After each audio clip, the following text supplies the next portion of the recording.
In 1989, Pepsi owned submarines, actual military-grade Soviet submarines. For a brief moment, the company best known for selling sugary soda had control over more naval power than most nations. That's not exaggeration or marketing spin. It's historical fact. Pepsi had struck a deal with the Soviet Union that left it in temporary possession of a fleet that included 17 submarines, a cruiser, a frigate, and a destroyer. The story sounds like satire or maybe a Cold War parody, but it really happened.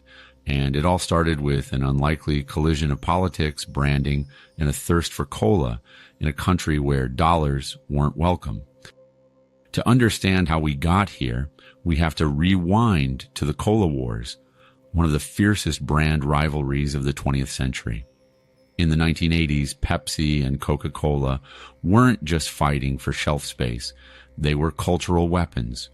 Coke represented tradition and Americana.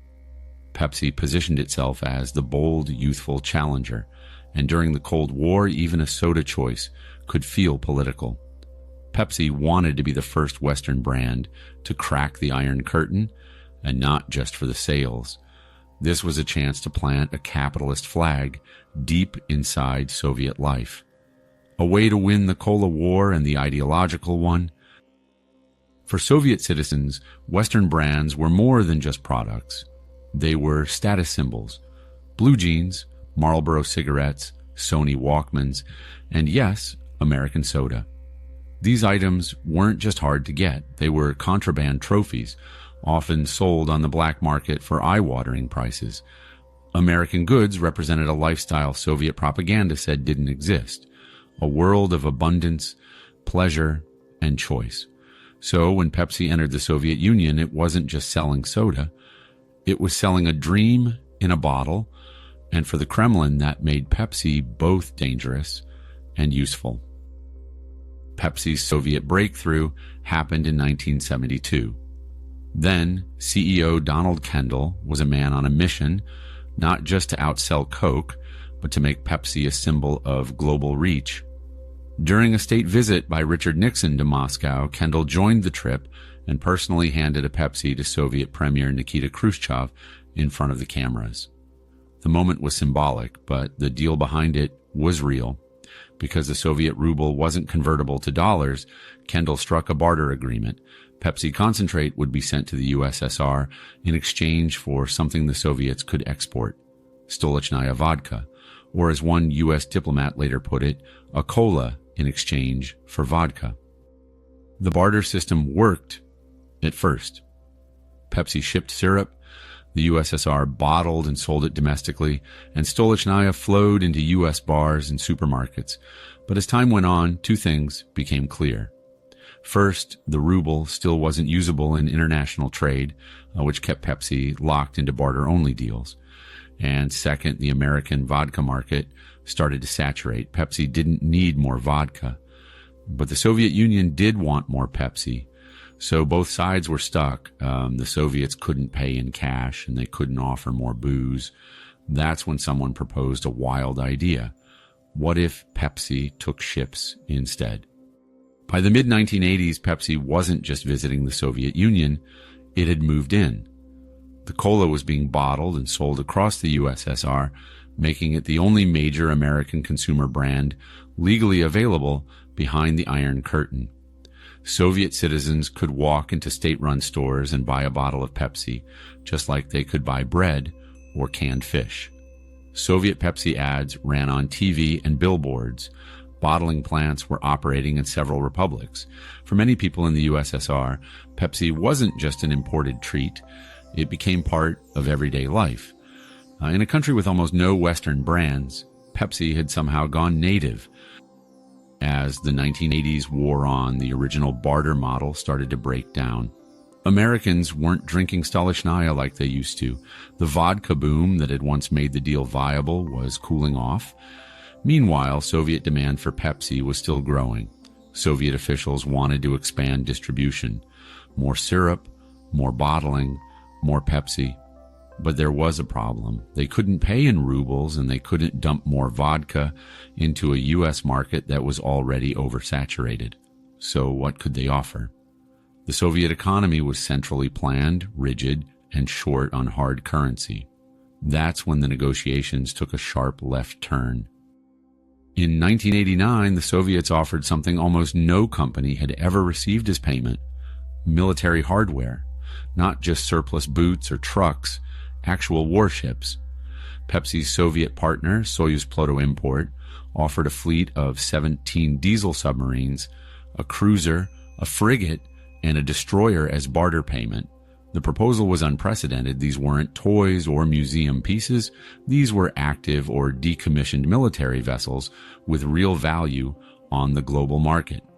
Pepsi, of course, wasn't planning to start a navy, but the idea was to broker the hardware to international scrap dealers and shipyards, converting steel into cash. It was bold, strange, and real. It sounds completely fake, like something out of a dark comedy, but the deal really happened. In April 1989, the New York Times reported that Pepsi had arranged to receive the Soviet fleet as payment.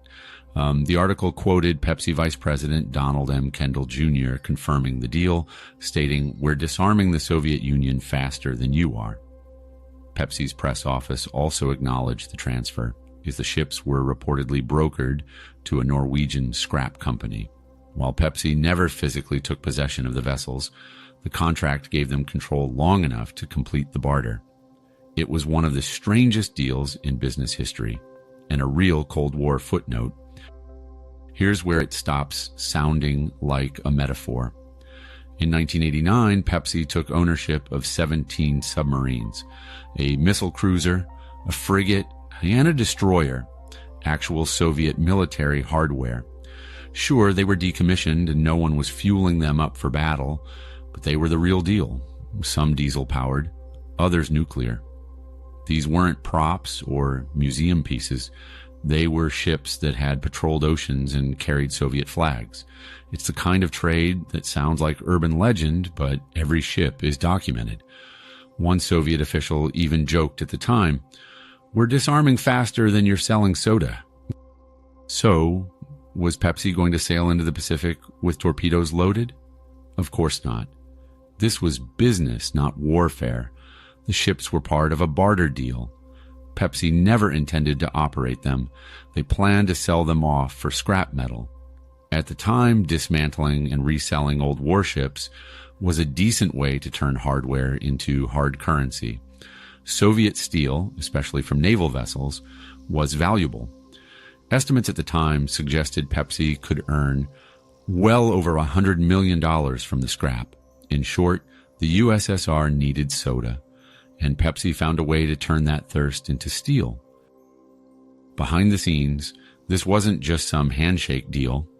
Pepsi's Soviet counterpart was Soyuz Pluto Import, the same state agency that had previously managed vodka exports. But for this military hardware exchange, other entities stepped in too. The Ministry of Foreign Trade, the Soviet Navy's surplus management teams, and even specific shipyards tasked with prepping the vessels. It was a bureaucratic dance. Documentation was drawn, approvals were signed, and logistics teams coordinated the movement of entire warships. The fact that this was all for soda, that's what makes it legendary. The total value of the naval deal was estimated at over $150 million, not in vodka or rubles, but in cold, hard US dollars based on scrap value. That meant each ship represented millions in recyclable steel and machinery. At the time, steel prices were volatile, but even a single submarine could bring in several million depending on weight and tech salvage. Compare that to the cost of a case of Pepsi, and the scale of the deal becomes absurd. This wasn't just a quirky footnote. It was a massive commercial transaction. And all of it happened outside traditional currency systems. For a brief moment, Pepsi was described, half-jokingly, as owning the 6th largest navy in the world. That claim appeared in news articles and even in Jane's Defense Weekly, the go-to source for military data at the time. Technically, it was true. If you measured by the number of vessels, Pepsi suddenly had more ships than most nations. The press had a field day. CEO Donald Kendall later quipped, "We're disarming the Soviet Union faster than the U.S. is." The quote stuck. And so did the myth. It's the kind of headline that lives forever. A soft drink company with more submarines than Sweden. When news broke that Pepsi had taken ownership of Soviet warships, the media didn't know what to make of it. Headlines swung between disbelief and amusement. The New York Times ran a story titled, "Pepsi Gets Ships in Exchange for Soft Drink," and CNN aired a short segment joking about cola diplomacy. In the USSR, state-controlled papers reported it with a neutral tone, almost bureaucratic, but in the West, it was comedy gold. A soda company with submarines. Late-night shows poked fun, and political cartoons imagined Pepsi battling Coke with warships. It was strange, symbolic, and undeniably good press. But beneath the absurdity was a serious reminder. This was Cold War capitalism in action. And Pepsi had just scored a bizarre but brilliant win. So, what did Coca-Cola do when Pepsi suddenly became the owner of a small navy? Publicly, nothing. There were no flashy counter-campaigns or Cold War theatrics from Coke's side. But behind the scenes, they were watching closely. Coke had already re-entered the Soviet market in the mid-'80s, trailing Pepsi's decade-long head start. Executives knew they were on the back foot in Eastern Europe, and while Pepsi was out bartering submarines, Coke focused on classic expansion, bottling plants, ad deals, and cultural branding. Internally, there were likely some raised eyebrows, but no one could deny Pepsi's PR coup. The cola wars were alive and well, just fought on very different terms. As wild as it was, Pepsi's warship for soda deal was a one-time thing. The logistics were nightmarish. Transferring, inspecting, and selling decommissioned naval vessels across continents wasn't exactly scalable business. Plus, the geopolitical landscape was shifting fast. The Soviet Union was crumbling and the barter system was becoming increasingly unstable. Even within Pepsi, there was concern. How do you explain to shareholders that your product pipeline now includes submarines? It worked once because of timing, desperation, and creativity, but it was never repeated. Novelty was memorable, but the model, unsustainable. Still, it cemented Pepsi's image as a bold, adaptable player, willing to go further than anyone else. Pepsi's Soviet adventure wasn't some one-off publicity stunt. It was part of a bigger, bolder strategy. Dominate emerging markets before Coca-Cola could catch up. Donald Kendall, Pepsi's visionary CEO, believed that brand loyalty formed young, and countries opening up to capitalism were ripe ground. Pepsi entered markets others avoided: Vietnam, China, Eastern Europe. Kendall once said, "We're not selling soda, we're selling modern life." It wasn't about taste tests, it was about symbolism. To millions living behind the Iron Curtain, Pepsi wasn't just a drink. It was America, in a bottle. And every deal, whether in rubles, vodka, or warships, was about staking that claim before Coca-Cola rang the bell. By 1991, the world Pepsi had built its Soviet empire on was gone. The USSR dissolved, rubles hyperinflated, and barter collapsed. Pepsi's carefully constructed deals became legal and financial limbo. The government it had negotiated with no longer existed. New leaders, new rules, new chaos. Suddenly, doing business meant navigating privatization, corruption, and currency collapse. Coke re-entered the Russian market aggressively while Pepsi struggled to hold its ground. That navy, long sold for scrap, the vodka for cola trade, ancient history. But for a brief, surreal moment at the twilight of an empire, a soda company really did become a player in world affairs, with submarines to prove it. In the chaos that followed the fall of the Soviet Union, Coca-Cola finally saw its chance. Freed from Cold War restrictions, Coke entered the Russian market full throttle, with flashy marketing, Western ad campaigns, and major distribution deals. Pepsi, once the lone American brand in Soviet fridges, was suddenly outgunned. Within just a few years, Coke overtook Pepsi in market share across Russia and much of the former Eastern Bloc. The irony was hard to miss. Pepsi had spent decades building the bridge, navigating the politics, and making the deals. And just as the market opened, Coca-Cola walked across with a bigger budget and a fresh, untarnished image. Pepsi's early lead evaporated almost overnight. Pepsi was the first, the pioneer, the brand that cracked the Iron Curtain and pulled off one of the most surreal business deals in Cold War history. They won a cultural battle, put soda in Red Square, and even took ownership of a fleet of Soviet warships. But in the end, they lost the market. Coke became the dominant brand in post-Soviet Russia. Pepsi helped introduce capitalism and got beaten by it. That's the bittersweet twist. They played the long game, took the risks, and made history. But history doesn't always reward the first mover. Sometimes you open the door and someone else runs through it. The Pepsi-Soviet deal wasn't just a quirky footnote in Cold War history. It was a symbol of something bigger. When money couldn't cross borders, brands did. In a world divided by ideology, a soft drink became a soft power tool. Pepsi wasn't just selling cola, it was selling Western culture, optimism, and access to something different.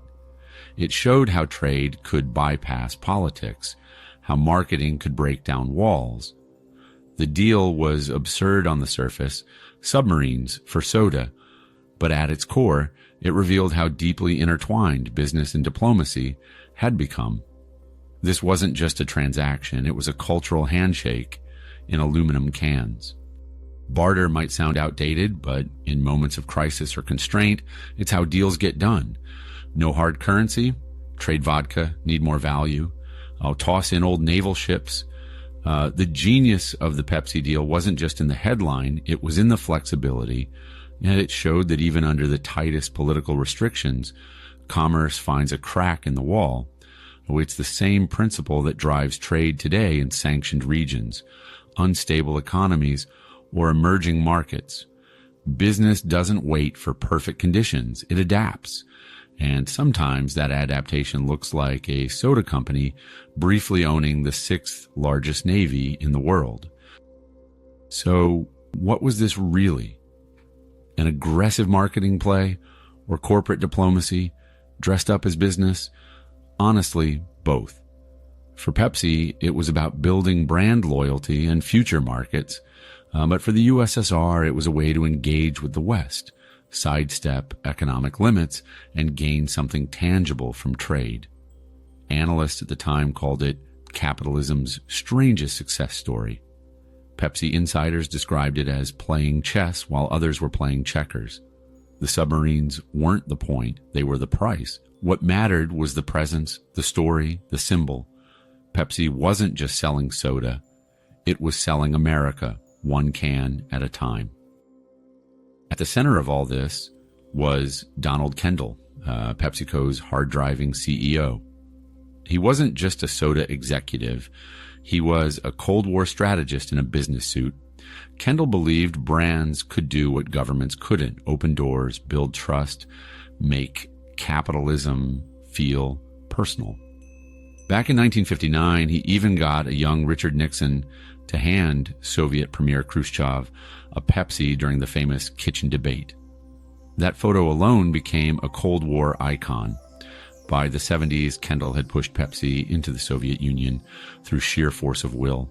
And in 1989, he closed a deal so strange, so audacious, that it became legend. His legacy?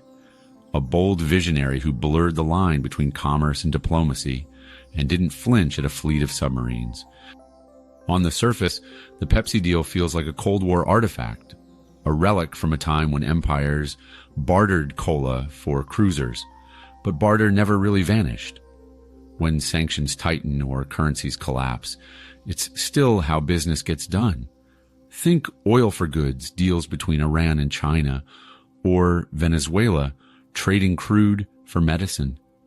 Today, it's rare for a Western brand to dive that deep into geopolitics, but the mechanics, creative negotiation, unconventional trade still happen behind closed doors. What's changed is the scale and the secrecy. Pepsi just happened to do it in broad daylight and with warships. Could it happen again? Maybe not with soda, but in global business, never say never. It sounds like a joke. A soda company owned a navy, submarines for cola, but that's what makes the story so compelling. It actually happened, and not as a gimmick or a PR stunt, but as a serious economic move between two global powers. Over time, the story's been buried under headlines and half-remembered trivia, but it's real. Documented, negotiated, and valued at over $150 million. It's one of those bizarre moments when history gets stranger than fiction. We laugh because it's absurd, but we should also pause, because beneath the surface, it says something profound about how business, politics, and culture collide.